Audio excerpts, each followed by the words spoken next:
Hey guys, welcome back to my YouTube channel. ರಿಟೆನ್ಷನ್ನಲ್ಲಿ ಯಾವ್ಯಾವ ಟೀಮ್ಗಳು ಯಾವ್ಯಾವ ಕೀ ಪ್ಲೇಯರ್ಸ್ಗಳನ್ನು ಪಾಸಿಬಲ್ ಆಗಿ ರಿಟೆನ್ಷನ್ ಮಾಡ್ಬೋದು, ಅದೇ ರಿಟರ್ನ್ ಮಾಡ್ಬೋದು ತಮ್ಮ ತಂಡಕ್ಕೆ ವಾಪಸ್ಸಾಗಿ. ಯಾರ್ಯಾವ ಪ್ಲೇಯರ್ಸ್ಗಳನ್ನು ರಿಟರ್ನ್ ಮಾಡ್ಬೋದು. ಇವತ್ತು 4ನೇ ಟೀಮ್ ಆದಂಥ MI ಟೀಮ್ ಯಾರ್ಯಾವ ಪ್ಲೇಯರ್ಸ್ಗಳನ್ನ ರಿಟೆನ್ಷನ್ನಲ್ಲಿ 6 ಪ್ಲೇಯರ್ಸ್ಗಳನ್ನು ಪೂರ್ತಿ 6 ಪ್ಲೇಯರ್ಸ್ಗಳನ್ನು ಕೂಡ ರಿಟೆನ್ಷನ್ನಲ್ಲಿ ರಿಟರ್ನ್ ಮಾಡ್ತಾರೆ. MI ಎಲ್ಲ ಪಾಸಿಬಲ್ ಚೇಂಜಸ್ಗಳ ಯಾವ್ಯಾವುದು ಎಕ್ಸ್ಪೆಕ್ಟೇಷನ್ ಇದೆ ಎಲ್ಲ ಹೇಳಿಕೆ ಈ ವಿಡಿಯೋ ಮಾಡ್ತಾರೆ. ಪ್ಲೀಸ್ ಯಾರು ನನ್ನ ಚಾನಲ್ ಹೊಸದಾಗಿ ವಿಸಿಟ್ ಮಾಡ್ತಾಯಿದ್ದೆ ನನ್ನ ಚಾನಲ್ ಪ್ಲೀಸ್ ಸಬ್ಸ್ಕ್ರೈಬ್ ಮಾಡ್ಕೊಂಡು ನೋಟಿಫಿಕೇಷನ್ ಆನ್ ಮಾಡ್ಕೊಂಡು ಆಲ್ ಅಂತ ಸೆಲೆಕ್ಟ್ ಮಾಡಿ ಗೈಸ್. ಯಾಕಂತ ಹೇಳಿದ್ರೆ ನಾವು ಮಾಡುವಂಥ ವಿಡಿಯೋ ನಿಮಗೆ ನೋಟಿಫಿಕೇಷನ್ ಮೂಲಕ ಮೊದಲಿಗೆ ಬರುತ್ತೆ. ಅದೇ ರೀತಿಯಾಗಿ ಈ ವಿಡಿಯೋ ಇಷ್ಟ ಲೈಕ್ ಕೊಡಿ. ಹೇಗಿತ್ತು ಅಂತ ವಿಡಿಯೋ ಒಂದು ಕಮೆಂಟ್ ಹಾಕಿ, ಏನಾದರೂ ಯಾವ ರೀತಿ ನಿಮಗೆ ನೆಕ್ಸ್ಟ್ ಕಂಟೆಂಟ್ ಯಾವ ರೀತಿ ಬೇಕು ಅಂತ. ಅದೇ ರೀತಿಯಾಗಿ ಮೊದಲೇ ಏನಂತ ಹೇಳಿದ್ರೆ MIನ ರಿಟೆನ್ಷನಲ್ಲಿ ಮೊದಲೇ ಪ್ಲೇಯರ್ ಆಗಿ ಜಸ್ಪ್ರೀತ್ ಬೂಮ್ರಾ ಅವರು ರಿಟರ್ನ್ ಆಗೋ ಸಾಧ್ಯತೆ ಇದೆ. ಯಾಕಂತ ಹೇಳಿದರೆ ಬೆಸ್ಟ್ ವರ್ತ್ ಪ್ರೈಸಲ್ಲಿ ರಿಟರ್ನ್ ಆಗೋ ಸಾಧ್ಯತೆ ಇದೆ. ಯಾಕಂತ ಹೇಳಿದರೆ 2ನೇ ಪೊಸಿಷನಲ್ಲಿ ಜಸ್ಪ್ರೀತ್ ಬೂಮ್ರಾ ಅವರು ಆಗ್ಬೋದು.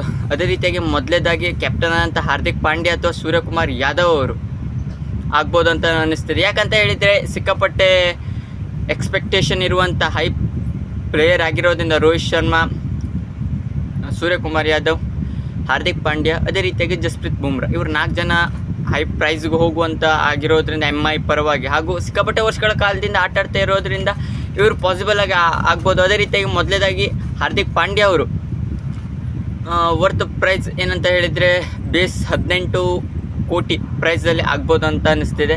ಯಾಕಂತ ಹೇಳಿದರೆ ಸುಮಾರು ವರ್ಷಗಳ ಕಾಲದಿಂದ ಮೊದಲೇ ಆಟಾಡ್ತಿರೋದ್ರಿಂದ ಹಾರ್ದಿಕ್ ಪಾಂಡ್ಯ ಅದು ಕೂಡ ಕ್ಯಾಪ್ಟನ್ ಆಗಿರೋದ್ರಿಂದ ಇವರು ರಿಟರ್ನ್ ಆಗ್ತಾರೆ ಮೊದಲೇ ಆಪ್ಷನ್ನಾಗಿ. ಅದೇ ರೀತಿಯಾಗಿ 2ನೇದಾಗಿ ನಮ್ಮ ಸೂರ್ಯಕುಮಾರ್ ಯಾದವ್ ಅವರು ಅಂದರೆ 14 ಕೋಟಿ ಪ್ರೈಸ್ರಿಂದಲೇ ಸೂರ್ಯಕುಮಾರ್ ಯಾದವ್ ಅವರು ಆಗ್ತಾರೆ.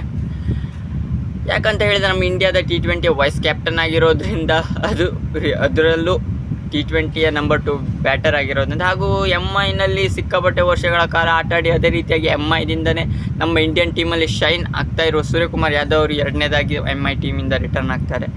ಅದೇ ರೀತಿಯಾಗಿ 3ನೇದಾಗಿ ರೋಹಿತ್ ಶರ್ಮಾ ಅವರು ಆಗಬಹುದು ನನ್ನ ಪ್ರಕಾರ. ಯಾಕಂತ ಹೇಳಿದ್ರೆ ಕ್ಯಾಪ್ಟನ್ ಆಗಿ 5 ಟ್ರೋಫಿಗಳನ್ನು MI ಪರವಾಗಿ ಗೆಲ್ಲಿಸ್ಕೊಟ್ಟಿರೋದ್ರಿಂದ ಶೋಟಾಗಿ ಹಾಗೆ ಆಗ್ತಾರೆ. ಆದರೆ ಕ್ಯಾಪ್ಟನ್ಸಿ ಸಿಗದೇ ಇದ್ದರೂ ಕೂಡ ನನ್ನ ಪ್ರಕಾರ ಕ್ಯಾಪ್ಟನ್ಸಿ ಕೊಡಬೇಕು. ಯಾಕಂತ ಹೇಳಿದರೆ ಸೀನಿಯರ್ಸ್ ಇರಬೇಕಾದ್ರೆ ಜೂನಿಯರ್ಸ್ಗಳು ಕ್ಯಾಪ್ಟನ್ಸಿ ನಿಭಾಯಿಸೋದು ಅಷ್ಟೊಂದು ಯಾವುದೇ ಸೀನಿಯರ್ಸ್ಗಳಾದರೂ ಕೂಡ. ಯಾಕಂತ ಹೇಳಿದ್ರೆ ನಮ್ಮ ಇಂಡಿಯಾದ ರೆಪ್ರೆಸೆಂಟ್ ಮಾಡಿರುವಂಥ ರೋಹಿತ್ ಶರ್ಮಾ ಅವರು ಆಗಿರೋದ್ರಿಂದ 3ನೇ ಪಾಸಿಬಲ್ 10 ಕೋಟಿ ಪ್ರೈಸ್ ರೇಂಜ್ಗೆ ರೋಹಿತ್ ಶರ್ಮಾ ಅವರು ಆಗ್ಬೋದು ಅಂತ ಅನ್ನಿಸ್ತಾರೆ. ಅದೇ ರೀತಿಯಾಗಿ 4ನೇದಾಗಿ ಜಸ್ಪ್ರೀತ್ ಬೂಮ್ರಾ ಅವರು ರಿಟರ್ನ್ ಆಗ್ಬೋದು. ನಂಬರ್ 1 ಬೌಲರ್ ಹಾಗೂ ಮೇನ್ ನಮ್ಮ ಇಂಡಿಯಾದ ಬೌಲರ್ ಹಾಗೂ ಮುಂಬೈನ ಬೌಲರ್ ಆಗಿರೋದ್ರಿಂದ ಸ್ಟಾರ್ಟಿಂಗ್ ಆಫ್ ದ ಸೀಸನ್ನಿಂದ ಎಂಡ್ ಆಫ್ ದ ಸೀಸನ್ ತನಕ ಕೂಡ ಜಸ್ಪ್ರೀತ್ ಬೂಮ್ರಾ ಅವರು ಮುಂಬೈಗೆ ಆಟಾಡ್ತಿರೋದ್ರಿಂದ ಬೇಸ್ ಪ್ರೈಸ್ ಇಲ್ಲದೇ ಇದ್ದರೂ ಕೂಡ 4 ಕೋಟಿ ಎಬವ್ ಹೋಗ್ಬೋದು ನನ್ನ ಪ್ರಕಾರ ಅಂತ ಅನ್ನಿಸ್ತಾ ಇದೆ.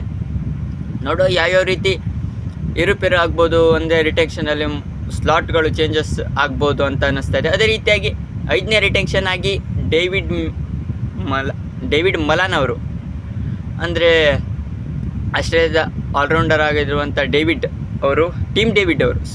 ಮಲಾನ್ ಅವರು ಆಗ್ಬೋದು ಫಾರಿನ್ ಓವರ್ಸೀಸ್ ಆಗಿ ಮೊದಲ ಚಾಯ್ಸ್. ಯಾಕಂತ ಹೇಳಿದ್ರೆ ಫಿನಿಷರ್ ಆಗಿರೋದ್ರಿಂದ ಒಳ್ಳೆ ಫಿನಿಶ್ ಎಲ್ಲ ಕೊಡುವ ಸಾಧ್ಯತೆ ಇರೋದ್ರಿಂದ ಡೇವಿಡ್ ಅವರು ಒಳ್ಳೆ ಪರ್ಫಾರ್ಮೆನ್ಸ್ ಕೂಡ MIಗೆ ತೋರಿದ್ದಾರೆ ಇಷ್ಟು ವರ್ಷಗಳ ಕಾಲ ಕೂಡ. ಅದೇ ರೀತಿಯಾಗಿ ಈ ವರ್ಷವೂ ಕೂಡ ರಿಟೆನ್ಷನ್ನಲ್ಲಿ ಓವರ್ಸೀಸ್ ಪಿಕ್ಕಾಗಿ ರಿಟರ್ನ್ ಆಗ್ಬೋದು ಅಂತ ನನ್ನ ಅನಿಸಿಕೆ. ಯಾಕಂತ ಹೇಳಿದರೆ ಮತ್ತು ಸೀನಿಯರ್ಸ್ ಬೌಲರ್ ಆಗಿ ಕೂಡ ಯಾರೇನು ಅಷ್ಟೊಂದು ಎಕ್ಸ್ಪೀರಿಯನ್ಸ್ ಬೌಲರ್ ಕೂಡ ಯಾರೂ ಇಲ್ಲ MI ಪರವಾಗಿ.